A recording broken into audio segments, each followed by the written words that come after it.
Hi, welcome back to the Horny Book Club. Hi. I'm Ellen. And I'm Alice. It's the wrap-up part 2. Woohoo! I didn't say wrap-up part 1 in the last episode because I didn't No. know that it was going to be. Listen, if there's one thing we can do, it's yap. It's yappity yap yap yap. Don't forget that you can follow us everywhere that you would like to follow us. Follow us on Instagram, the H Book Club. TikTok at HBC Podcast, YouTube at HBC Podcast. Turn the bell on to be notified when we post. Like the videos, comment beneath is what I said. Comment beneath is what I said on the last episode. Send us emails, hornybookclub@gmail.com. Wants, hopes, fears, joys, dreams, anything like that. Sick, well done. Let's fucking go. Let's fucking go. Top 10 books. Top 10 books of 2024. I'm starting. Okay. What we're going to do is what we normally do, again, for the last 2 years. 10 to 6, undiscussed. 5 to 1, we discuss. Agreed? Agreed. Number 10 book of 2024 is Funny Story by Emily Henry. Really? Yes. Lovely. I rated it 4.5 stars. Did I say it's my favourite one of hers? Yeah. No. Book Lovers is my favourite one. Oh. But I'm like, actually, I think they might be joint in hindsight. Because of how I feel about it. Yeah. Just because of how I feel. Just because of how I feel. Lovely. Actually. So, there. My number 10 is Somewhere Beyond the Sea by TJ Klune. Fascinating. Okay, my number 9. Will I Ever Have Sex Again by Sophie Hagen. Slay. That's a non-fiction, baby. Wow. Who am I? An intellectual? She's an intellect. I spoke about that, I believe, the Q3 wrap-up, if you'd like details of that. Basically, it's just a book about comedian Sophie Hagen who hasn't had sex for 10 years, isn't it? yeah, like 3,000 days. Just a great book if you have any thoughts about things like that. Yeah. About sex, not If being it's- able to have sex, yeah. having sex too much, all these kind of things. Yeah. If you have any sort of relationship with your relationship with sex, isn't it? Like, Yeah. yeah. If it's not just like, oh yeah, I have sex and it's fun. There's anything more than What's that like? God. God. Can you imagine? God. Okay, so your number 9, please, Your My Honour. number 9 is The Pairing by Casey McKiston. I just loved it. Loved Yeah. it so much. We already spoke about it. We've spoken about it many times this year. Horniest book of the year, 100%. And I just love Casey McKiston's writing. I just when they slap, they slap. Do you know what I mean? So I've put The Pairing at number 7. But having you put it only at number 9 is making me Oh, I think when you question. hear the rest of mine, though, you'll agree with me. So I was going to say my number 8 is The Familiar by Leigh Bardugo. What did I like more? Can you tell me? As the other half of your brain, I rated them the same.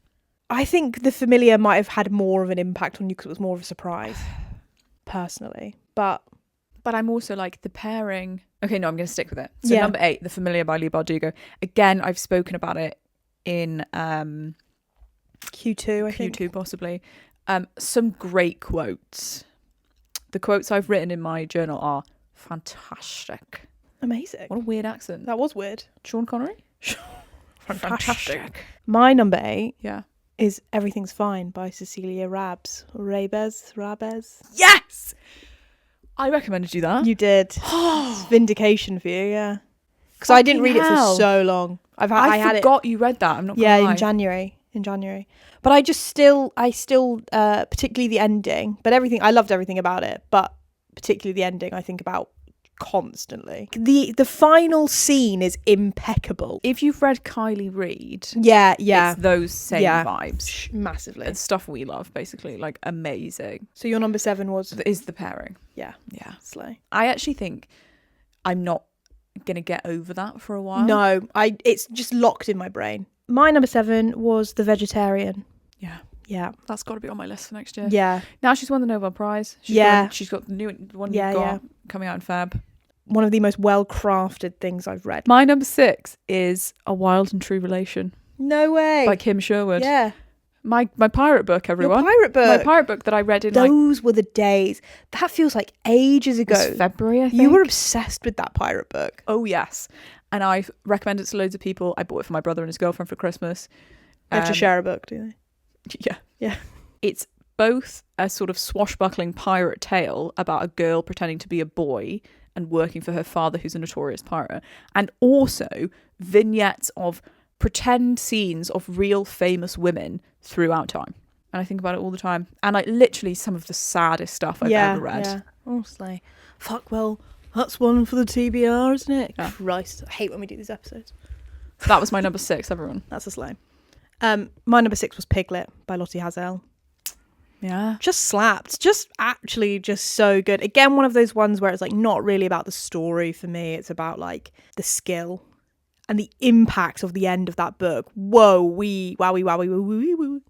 Had some payoff. Number 5. It's the Atlas 6. The Atlas 6! That's genuinely crazy. Why is that crazy? I don't know. I'm not sure. I just think like of all the fantasies you read this year, I wouldn't have thought that would have been the one that... I just really liked it. Yeah. I really like, I think, Dark Academia, unfortunately. Wish I didn't. But yeah, the Atlas 6, again, another unexpected one. I spoke about it in Q1 or Q2, one of those. I went to see her at an event. She was very charming. And You've charmed me. You've charmed me. I'm charmed. So I bought it and I read it and I just thought it was... I wrote down a quote about her writing months ago that I was like, I've got to say this in the wrap-up. It was Newly Nova, extremely online guilty pleasure intellectualism. And I was like, yeah. It is. Like, you feel like you're having an intellectual time without it being difficult. Yeah. And also, it is very online in a way that I really like my Hermione fic, that I find very funny and like entertaining. But also at the same time, you feel like she's getting across quite a lot of stuff. You kind of feel a bit like you might be learning about science, a bit about philosophy. But ultimately, it's just like you are being entertained. Now, what happened in the second one? I don't know, guys. Yeah, because you didn't finish it. I've read like 100 pages of it and it's been sat on, well, I was on the kitchen table for like 9 months. Just so interesting that all the characters are so like cool and it's just like such an interesting world. That is one that I'm like, I would die to read that again for the first time. I love that. Die. Yeah. And that was a 4.75. The top 10 is a lot about vibes, guys. Yeah. The top 10 is about vibes. 100%. And about memories. Truly. My number 5 Here is we go. also a 4.75. Yeah. And it's The 7 Year Slip by Ashley Poston. Slay. Which is... She's going to read us some quotes, guys. Don't perceive me like that and see what I'm doing. Listen. The 7 Year Slip, first of all, was one of those ones where it's been on your shelf for ages. I had it for months and months and months. It's happening to me right now. And then you pick it up and you're like, oh, wow, oh my gosh, amazing. Like, you're like, I can't believe this has been sat there for that long. I could have read this. I could have already experienced this and I've deprived myself in a way. And I love when that happens. That's always like a fun feeling, I think. It's a magical realism romance about a woman who she stays in her aunt's apartment, but the apartment time travels 7 years into the past. So sometimes she walks into an apartment and she's 7 years in the past and a man is staying in that apartment for the summer. And so she meets him in the past and then at the same time, for her, she meets him in the present. 7 years in his future. Crazy. And she develops these relationships in both timelines. That in itself is a really difficult thing to do because you as an individual grow a lot in 7 years. You change a lot. He has changed loads and loads. Yeah. So you are like rooting weirdly for both of them, like they're separate characters, and then like piecing them back together. Like it's done in a really clever way. Where it doesn't feel like a love triangle, obviously, because he is the same person, but it feels like two different relationships. But she does it in such a clever way, and it was really, really effective. And there are bits where, like, something happens in the past, something horny happens in the past. It's like in 7 years in the past, and then she sees present him, like straight after, and you're like, this is crazy. Like you're literally like, this is crazy. And she kind of says to him like, oh, that's just happened. He's like, something's just happened. That, and he's like, he kind of remembers it. He remembers it with every detail. Excuse me, he's a romance man. And it's just, I was like giggling like, oh my God, this is the craziest thing ever. Like loving it. It's also like deeply, deeply emotional. The reason this is my number 5 is because this is the most I cried at a book all year, I think. And I said this in one of the queues where like I cried when I finished it. I cried 10 minutes after. Dan came home hours later. I told him about it and I cried again. Yeah. Like from talking about it. Because the stuff about grief is chef's kiss. It's so good. There are lots of really, really wonderful romance quotes, but in my reading journal, the quotes I write down, like none of them are about romance, essentially. Sometimes the people you loved left you halfway through a story. Sometimes they left you without a goodbye, and sometimes they stayed around in little ways. In the memory of a musical, in the smell of their perfume, in the sound of the rain and the itch for adventure, and the yearning for that liminal space between one airport terminal and the next. I hated her for leaving, and I loved her for staying as long as she could, and I would never wish this pain on anyone. Wow. Yeah. Oh. And I'm going to cry. I'm right now. Guys, I'm going to cry. Because I doing just like, it's just so, it was just like kind of the best accuracy of kind of grief as well. And particularly the kind of grief that she was going through with the way that her aunt died. Like, it was. Yeah. Oh, it was so good. My number 4 is The Future by Naomi Alderman. Slay. Naomi. Didn't expect to see you here. Naomi's done it again. What I wrote in my journal was that it scratched an itch of a near future dystopia that I have been looking for since I read that book called Dreamland. Yeah, I was just thinking that. Yeah. You love a near future dystopia. I do. Yeah. Dreamland, which was about which flooded Margate. The Future, it's by Naomi Alderman. So Naomi Alderman wrote The Power, and she wrote Disobedience. Great book about gay Hasidic Jews. Really good. So good. The Future is about tech and AI and like that sort of thing. But like the way the plot is woven together is amazing. I wrote in my journal, I read this yesterday. The reason I didn't rate it 5 stars is because I guessed what the twist was going to be. So there is, it's not like a thriller or anything, but there is kind of like a sort of a reveal of something that's been happening to one of the main characters without her knowledge and without our knowledge. And I was sort of like, I reckon this is going to be this. And I was correct. It took away like the effectiveness of being like, but I was still like fucking crazy. Like I was still like, that is sick. Like that's a great plot and that's such a cool thing to do. I don't want to ruin it because I'm like, it is really good. And you need that reveal, I think. Like I just love stuff like that. I really do. And I love to be in a sort of a near future world. It's not too ridiculous. Like it's all based on real life. It's all about the way people are using AI and like integrated technology with human bodies and that sort of stuff. And I just think she's a great writer. I think she's a great writer. I think she's massively underrated. Hugely so. I'm a Naomi Alderman stan. I really am. And just like a very interesting cast of characters. Some of the characters are CEOs of big tech corporations. One of the characters is like an assistant to a CEO, and one of the characters is a doomsday prepper YouTuber. And it's just like a gambit of characters, and then you see that they've all been interconnected in these ways that you didn't know about. And like just really enjoyed it, basically. Just one of those ones that you're like, you're not necessarily emotionally like, oh, but you're just kind of like, fucking hell. Yeah. Go on. Pop off. Do it. Number 4, please. My number 4 is Brother, Do You Love Me? By Ruben and Manny Coe, which I think I've spoken about briefly in one of this whole podcast is going, we spent Manny and Manny. Apologies. That is a non-fiction memoir. Oh, so you've got non-fiction as well? For intellectuals. We're so smart. It's a non-fiction memoir about 2 brothers, Ruben and Manny Coe, and one of them has Down syndrome. And basically, during the pandemic, he was living in a like assisted care because of the horrors of the pandemic, was a bit forgotten. They were one of, adults in care was a very big forgotten group during the pandemic. He had a breakdown and he went mute. And his brother came over from Spain. He was living in Spain at the time and came over and basically nursed him back to health and helped him through that really difficult time. And the brothers helped each other. The story, well, it's not a story, it's real life. But like the story and what we're being told is absolutely heartbreaking stuff. And like incredibly interesting and like a really kind of important story to be told. But what really stands out to me is I'm like annoyed at how good of a writer Manny Coe is. Yeah. I'm pretty certain this is his first book. I think he's written essays and stuff, but like I'm pretty certain this is his first book. He is like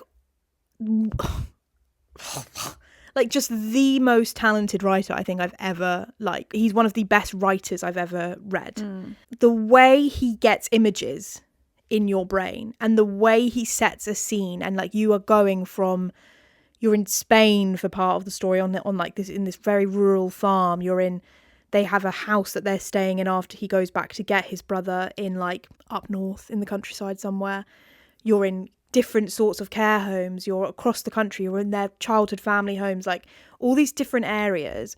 And he just paints these pictures where like the moment is so strong that like the image of where they are really stays with you, if that makes sense. So like you really kind of link the way that when the last time kind of the brother speaks and stuff, and you to a certain image, and there's a very clear image in my head of like how the book kind of opens of him being in the they're in Spain, there's a storm coming down, and the brother's like mental health is really deteriorating, and he's like stood in the window like watching it, and like just that image, because of the way he's like linked it to what's happening in both of their heads and both of their lives at that moment, just makes these really kind of like crisp, really clear kind of tableaus almost, like, you know, like strong images just really like stay with you. And I'm like, that's a really impressive thing to do, of like from a book where it's not like, oh, I remember this happening, I remember this happening, I remember that happening. It's like, no, there's like pivotal like moments where you can just see like a scene, like as if it's a photograph, like because of how well he's formed it and written it.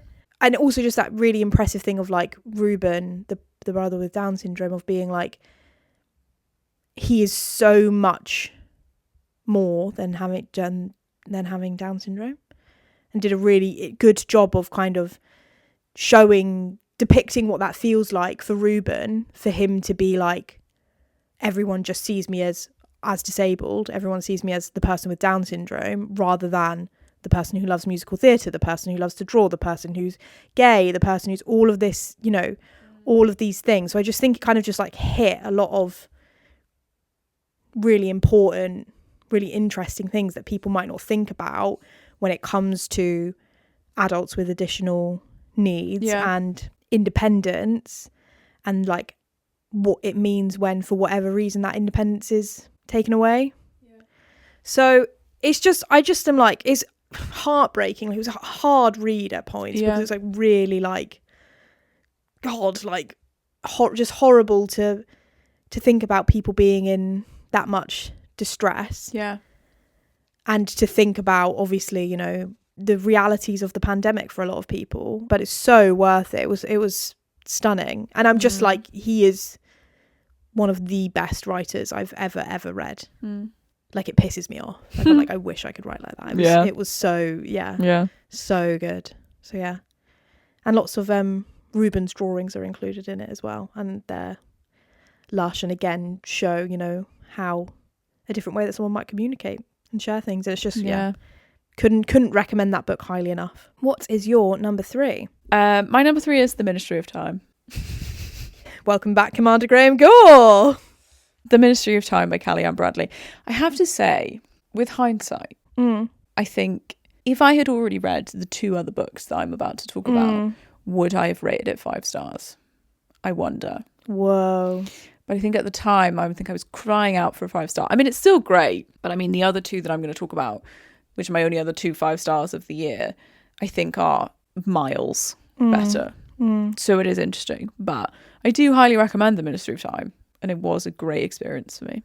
Oh, you were obsessed. Yeah, I really was. I think even if it's not like 5 stars when you think about the technique or whatever, I think for you it has to be a 5 stars in terms of how much it, I mean, I always say this, how much it punched you in the face. A 5-star experience. A 5-star experience. That book had you by the fucking neck for, I've not seen you like that about like any other book. It's near future dystopia. Classic. But also does have that romance, a romantic subplot that just really like hit. I don't know, that is just great vibes. For me, it was great vibes. I do agree that I'm like, actually, when I think about the end, I am kind of like, what are we talking about?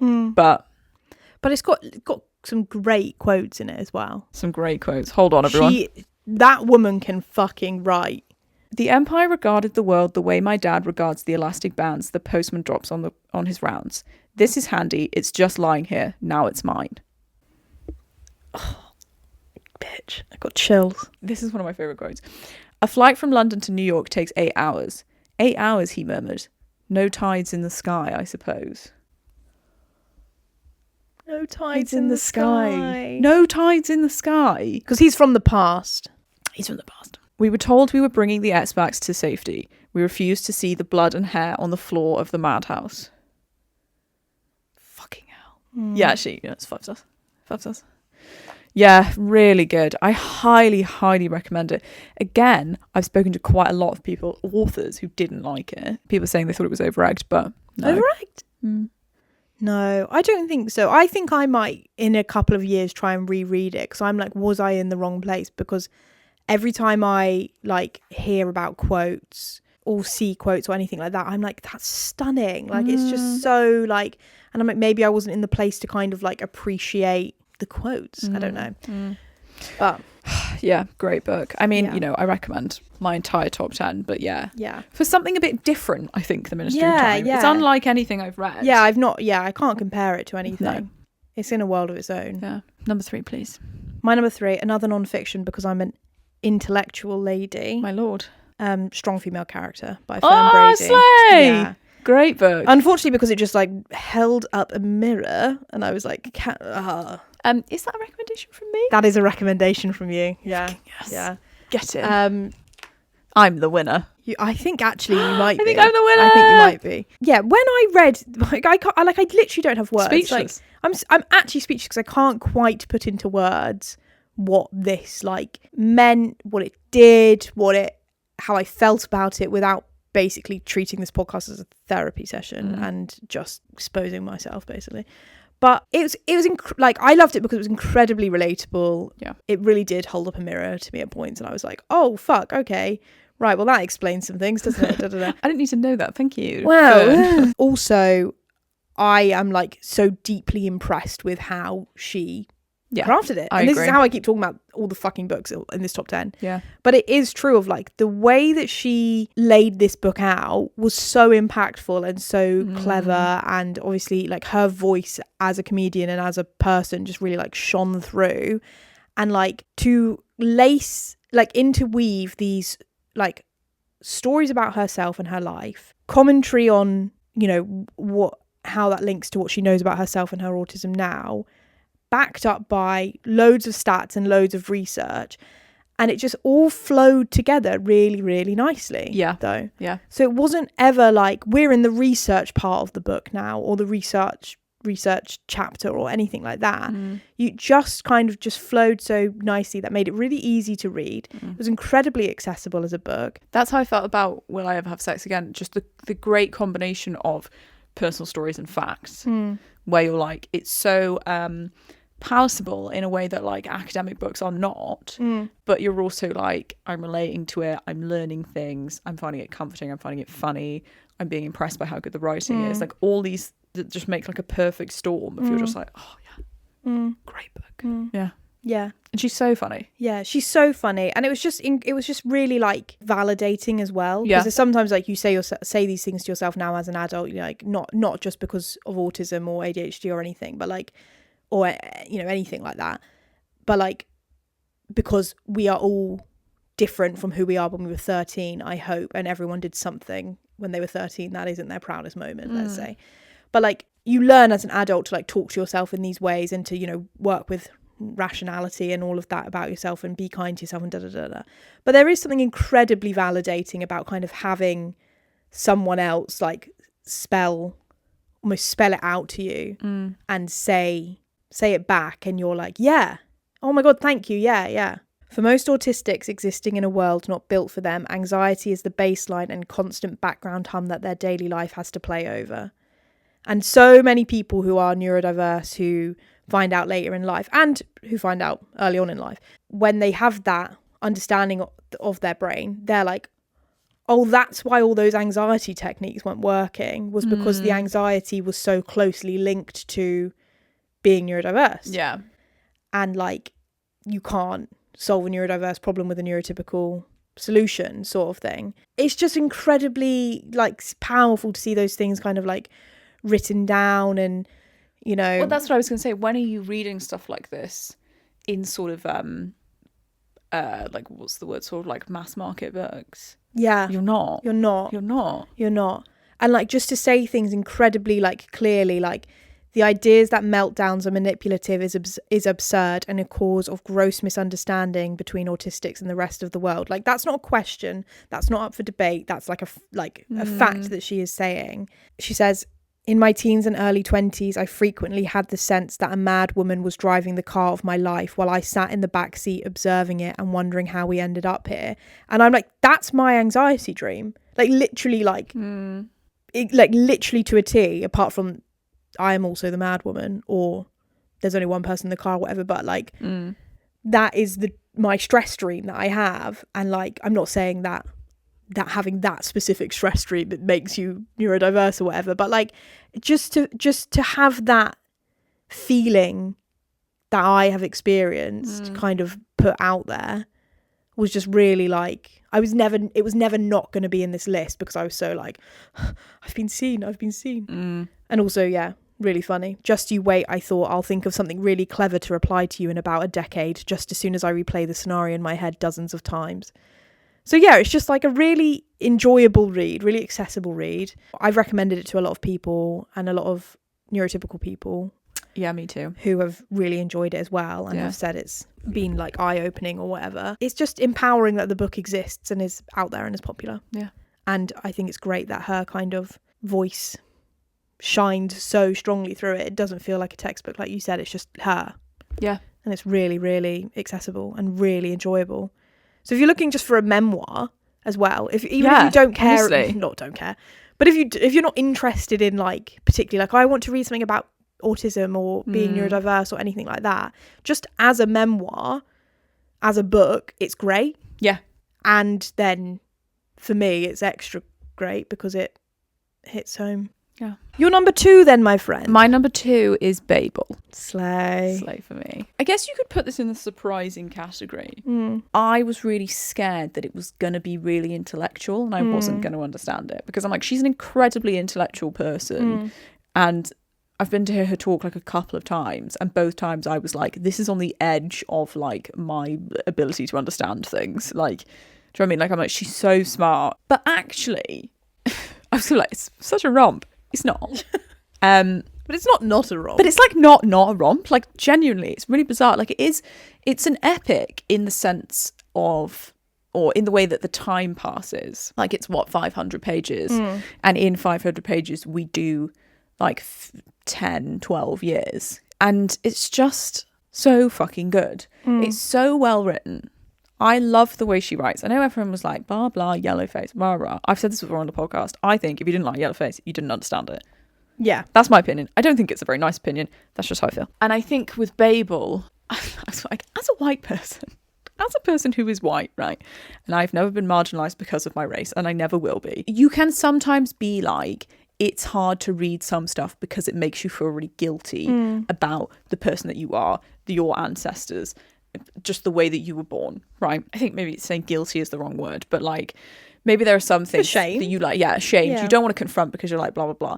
With this book, I was like, I wish that I could get every single white person that I know to read this book. This book is about colonialism and the empire, and ostensibly the opium wars, and the impact that the Industrial Revolution in the West had on the East.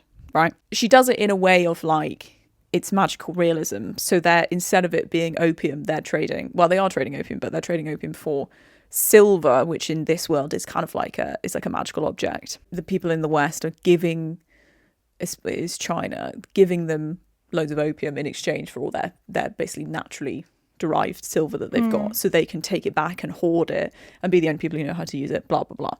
It all, you know, it's just completely based on real life. She's just changed it up a little bit. I'm not going to say who it is. You know who it is. I recommended it to someone who was like, I didn't like how reading it made me feel because I didn't think it was very like fair on the white people, basically. And I was just sort of like, firstly, when someone says that to you in real life, you're like, crazy. But secondly, I was like, I can't believe that you would read that and be That's like, the takeaway. I just don't know who was in the right there.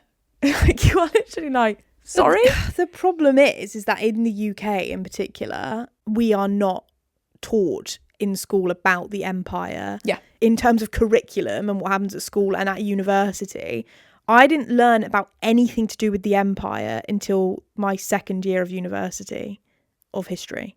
And I only know about it from like popular culture, Yeah. not from being taught. Yeah. Like- So like it's crazy to believe these things for some people, that these things existed, that this is real life, because like they don't know anything else. Yeah. And I think So it's actually a huge fucking problem in this country, is that the lack of education and knowledge sharing about our past, about Britain's past, causes so many problems to this day. Yeah. That people, and pisses me off.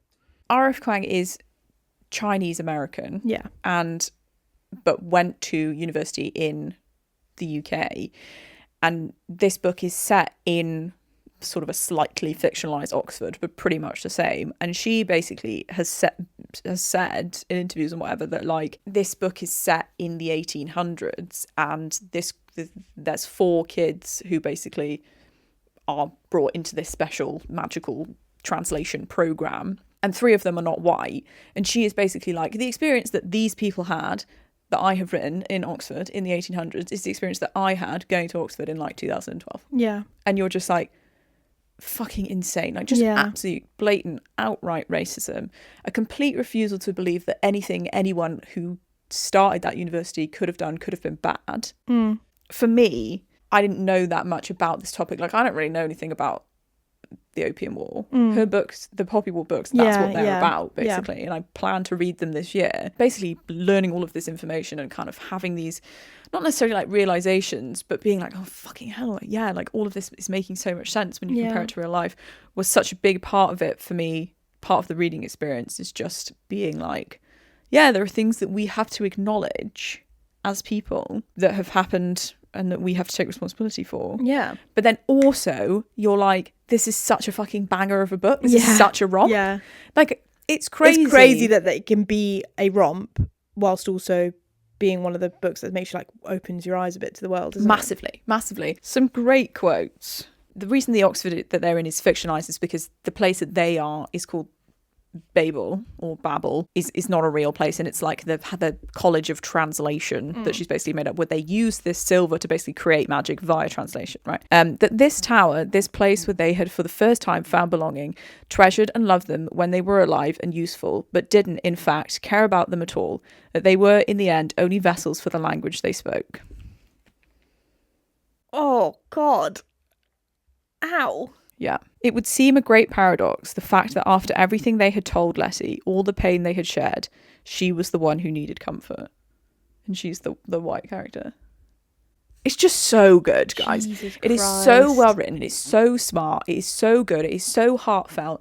You care about these characters so much. So many terrible things happen. You're literally devastated, like throughout, basically. And I just came away from it being like, fucking, like, wow. Like, I just wanted to like, shake her hand and just be like, you're actually a fucking genius. Yes, well done. You're a bloody genius. Yeah. So, yeah. Wow. Okay. Definitely reading that next. Highly recommend. My number 2 is Intermezzo by Sally Rooney. And that's my number 1. Woo! I cannot think what your number 1 is. Yes, you fucking can. Oh my God, guys. Let's talk Intermezzo. I can't even really talk about it, to be honest. No, me neither. This is one of those books as well where anytime I see any like hate about it online, where people don't like it, it like pisses me off. Yeah. Because I think people are just it's becoming like a thing, like popular to be like, Sally Rooney thinks she's better than everyone, like Sally Rooney. I'm like, yeah, she probably does. Yeah, she is. But she wasn't for a bit, but now she's again. She's back. Sally Rooney's back, baby. This book is so perfect and so like indescribably spot on. Yeah. Like, I can't really explain to you. I can't really explain it. I can't really explain it. I haven't got the words. You were right when you said it's her most mature book, because it's not semi-autobiographical. Well done, Sally, for stepping away. Or I'm like, if it is, she's disguised it better. Yeah. But maybe she's fucking a 21-year-old, who knows? The thing I love about it is that it reminded me of the good old days of normal people. Yeah.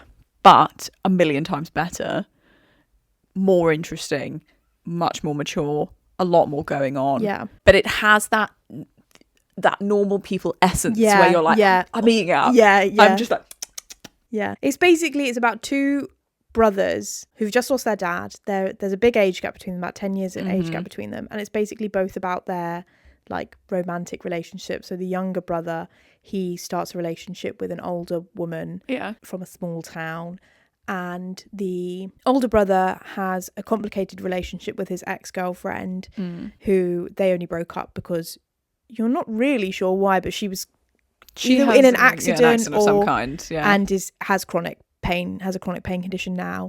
They're saying they can't really be together, so he's having that relationship whilst also shagging a 20-year-old. Whilst they're separated, they're both filling their lives with someone who is like of similar age to the other one, and you kind of see it all pan out. I mean, I think her books are really hard to describe, because I'm like, when you say that, you're like, oh, so there's like loads of romance plot in it, and you're like, no, it's literally like you don't take away anything to do with the romance, and nothing's happening. Nothing's happening. But also some stuff is happening. Yeah. Ivan is playing chess. Good for him. He's got his dog. Oh my God. You know, and they are sort of seeing each other and arguing and kind of making up and then arguing and being really distant. And Peter's basically having a complete mental health. Peter, the older one, is having a complete mental health crisis. And all of these things, but just like immaculately written. Like on the second page, I was basically like, oh fucking hell, I can't believe this is happening to me right now. I was like I'm not in the mental state to be reading this, Sally. I'm really not. And I said to you, didn't I said I found the first, because really long chapters as well, I found the first chapter really difficult to read. Not that I didn't enjoy it, but I had to be like lock in. Like, you had to be like, okay, here we fucking go. And you feel quite uncomfortable reading it. And this isn't a spoiler because it's the first fucking chapter. But like, it's from Peter, the older brother's point of view. And then like, as you go on, you're like, oh, okay, it's because he's abusing drugs. But she writes it in a way that's not like, and then I do, it's just like she's not like, it's not explicit, but the writing is really frantic, is really like, and he's all over the place, messy, and is just like, difficult to process and difficult to take in. And as the book goes on, you're like, again, I can't really explain it, but like she just writes it in a way that like so clearly shows you what is going on in each of their heads without telling you, without like giving it to you on a plate, basically. She just kind of she makes you feel how they are feeling. And I think through her writing style, part of the thing I like about it is you do have to work a little bit. Yeah. You do have to lock in. You do have to concentrate. You know, she's not using speech marks. She's not using that much punctuation. But I think the payoff is all the more. Because you feel so immersed in it. Like when you have to concentrate so hard, you are like, I'm in this. It's me. I'm Peter. I'm Ivan. I'm the dog. Like, I'm all up in this. Yeah. And you're so invested, and it's just. It's like, and it's the thing, isn't it, with Sally Rooney and with Sally Rooney haters, it's that like sometimes working for a book is part of the enjoyment, like sometimes. And this is one of those ones where like you have to, it's not like you have to put in the effort, like when you're in it, like you don't want to put it down, like you're so deeply involved, so deeply invested, but you just have to like, you have to clock in, you have to be like, I'm here now. And this is what I'm doing. But the payoff is so high. And it's just beautiful. And then so flawed. There are 5 main characters. All 5 of them are incredibly flawed. Particularly with the brothers. You really see that. She doesn't shy away from like showing you the really nasty sides of both of the brothers. Yeah. You know, like you could be like, oh, well, Peter's the bad one and Ivan's the good one because he's young, he doesn't know any better, and Peter's old and he does drugs. But you're like, no. It's not the case. It's like any real relationship, especially between siblings or between family members, where you're just kind of like, everyone's doing bad things to each other and everyone's doing nice things to each other. Yeah. And ultimately it kind of just like balances out in the end. Yeah. I underlined about half the book while I was reading it. The realization that his adulthood, into which he was now entering so definitely, and which would last all the rest of his life, would have to be lived without his father. Ridiculous. I could cry. And this is one that Ivan says when he's talking about he's talking to his girlfriend about his brother. They're talking about like it being difficult to kind of see when you're see you when you're in the wrong or see a way out. And he says, so she says something and he says, same for me in a way, although different. But say with my brother, I can get very focused on being in the right and my brain sort of glosses over anything I've done wrong because I view him differently. I don't really think my actions affect him. I see myself very affected by his actions, but not the other way around. And I'm like, if you've got a sibling, you fucking fuck it out. There's a whole bit in the middle that I personally loved. I think it is about it's about Ivan's girl. What's her name? Is it Margaret? Margaret, but also her friend and her friend's relationship with her mum. Remember that bit? Yeah. Can the deep childhood impulse to trust one's mother, to agree with her against oneself, ever be wrestled down by the comparatively thin force of reasoned argument? Like, I was just like, fucking hell. Yeah. Like, I was like, why on earth would you write that Yeah. so I have to read it? Yeah. You're crazy. You're crazy. You're crazy. This one for me, we could do this. We could read out the whole book to you guys if you wanted. It's Sally, an audiobook anyway. But there's a bit where Margaret and Ivan have an argument about Peter, so about the older brother, and she kind of plays a bit of devil's advocate, Margaret, for Peter, and he gets annoyed at her, like, why the fuck would you defend my piece of shit brother? And it goes, and she can see in retrospect that Ivan accusing her of defending his brother was not entirely wrong, that she did feel defensive, that for some reason even now she still does, wishing irrationally that Ivan might try, despite all his brother's faults, to care for him more. He, the older, disappointed, compromised person who has made a mess of everything, who does not deserve Ivan's love. And you're like, oh, God. It's just like, I can't like quite explain to you. And the final scene is a work of fucking art. That last line. I don't read it out because I'm like, you need to experience that for the first time. I just got full body chills reading the last line. But the final scene is perfect and kind of just sinks everything back, that like actually the root of this book, the core of this book is grief and is like living after loss and like all those different little losses that we experience. It's not like I'm dating a 20-year-old, but also I love my 30-year-old ex-girlfriend. Like, it's not the cause of his problems. Like I think you could, and I think I did sort of throughout the book, because you start with like a short scene at the funeral of the father, or like a reflection on the funeral of the father by Peter, and I think throughout the book, you kind of get wrapped up in the small things that are happening in the relationships and blah, blah, blah. And then at the end, when you realise, oh, this whole thing was all of these things that have happened in the last X amount of time, whatever it is because the dad is dead. You are literally like, fucking hell. Like, she takes you on this whole journey and then brings you back and basically points at the beginning. It's like, remember that? And you're like, Sally, why? It's just incredibly smart, and I have to say I was so happy because we were so let down by Beautiful World. Yeah, I really don't like Beautiful World. Again, I would die to read it again for the first time. Yeah, I'm like, it's just, again, it's one of those things where you're like, this happens. Yeah. Like, this is life for some people, and all of these people are like really like normal people.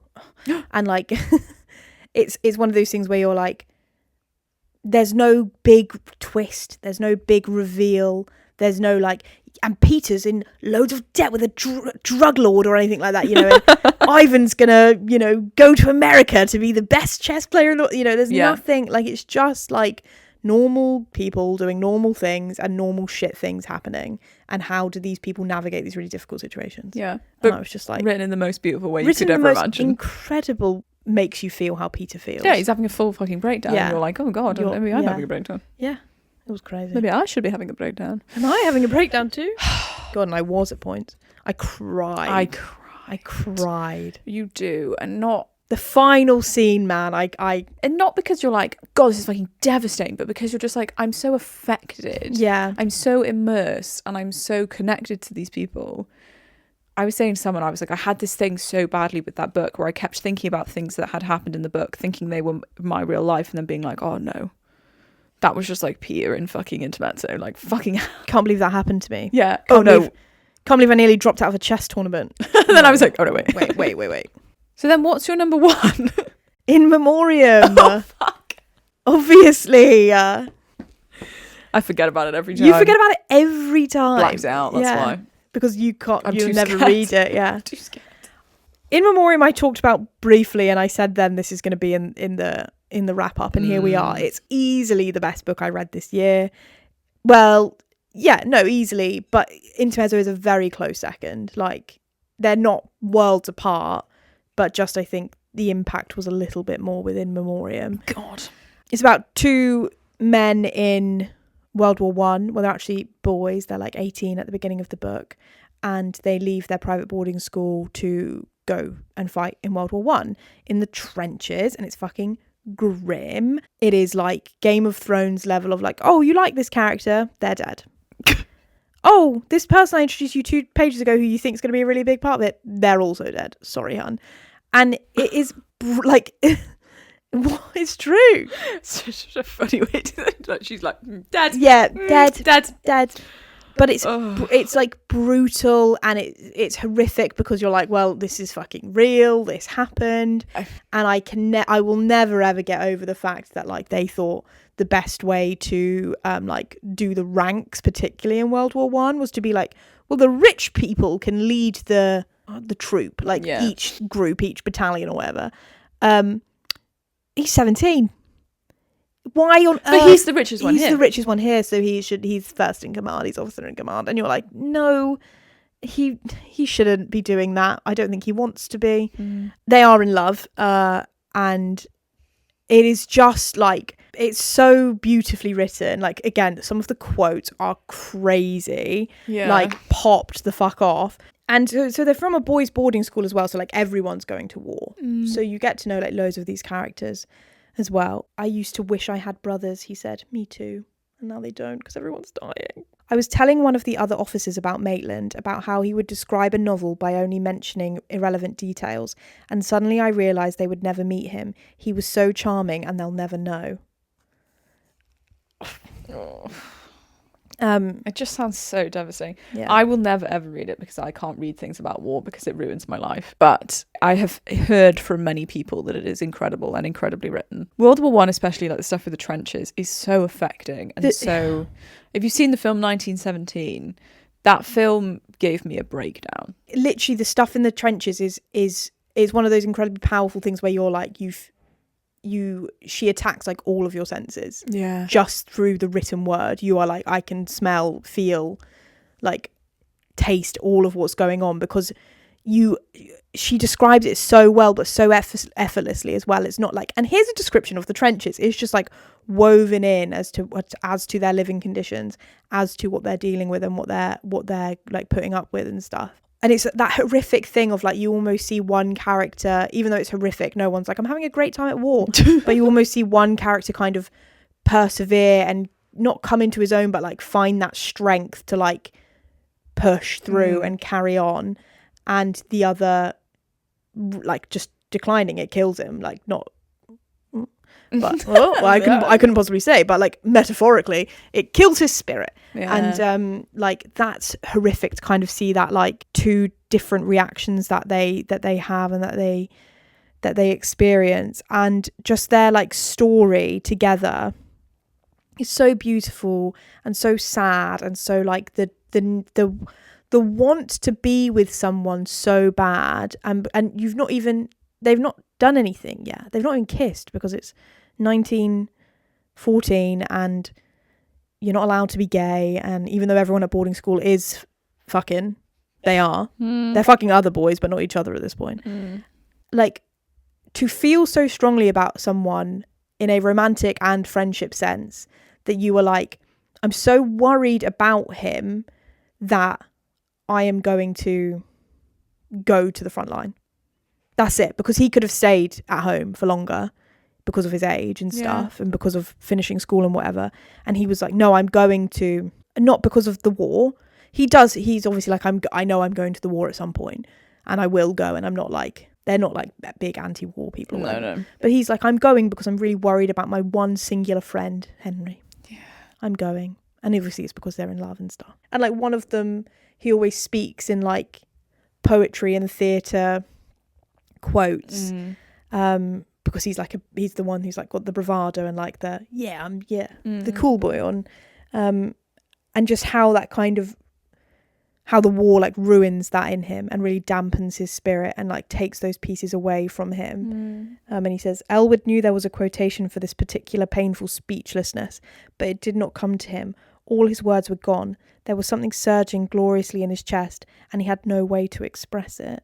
Just like, oh, baby boy. And like some of the quotes I literally can't read out because they are about people dying, and I don't want to spoil it. But the way that those have impact is just insane. I was sobbing at the end. Like I was sobbing all the way through. I just think about it all the time. Yeah. All the time. So good. Good top fives. Yeah. Yeah. Really good. Yeah. We sort of said in the last episode what things we're looking forward to reading, didn't we? In 2025. Anything on your immediate TBR? Well, Onyx Storm.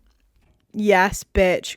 I'm like gagging to read something good. Absolutely desperate to read something good. So I'm like, maybe I'll read The 7 Year Slip. Yeah. Or maybe I'll just reread Into That. So I'm definitely going to do Babel. By the way, I'm actually offended. Why wasn't the porn I wrote you in your top 5? That's number 1, surely.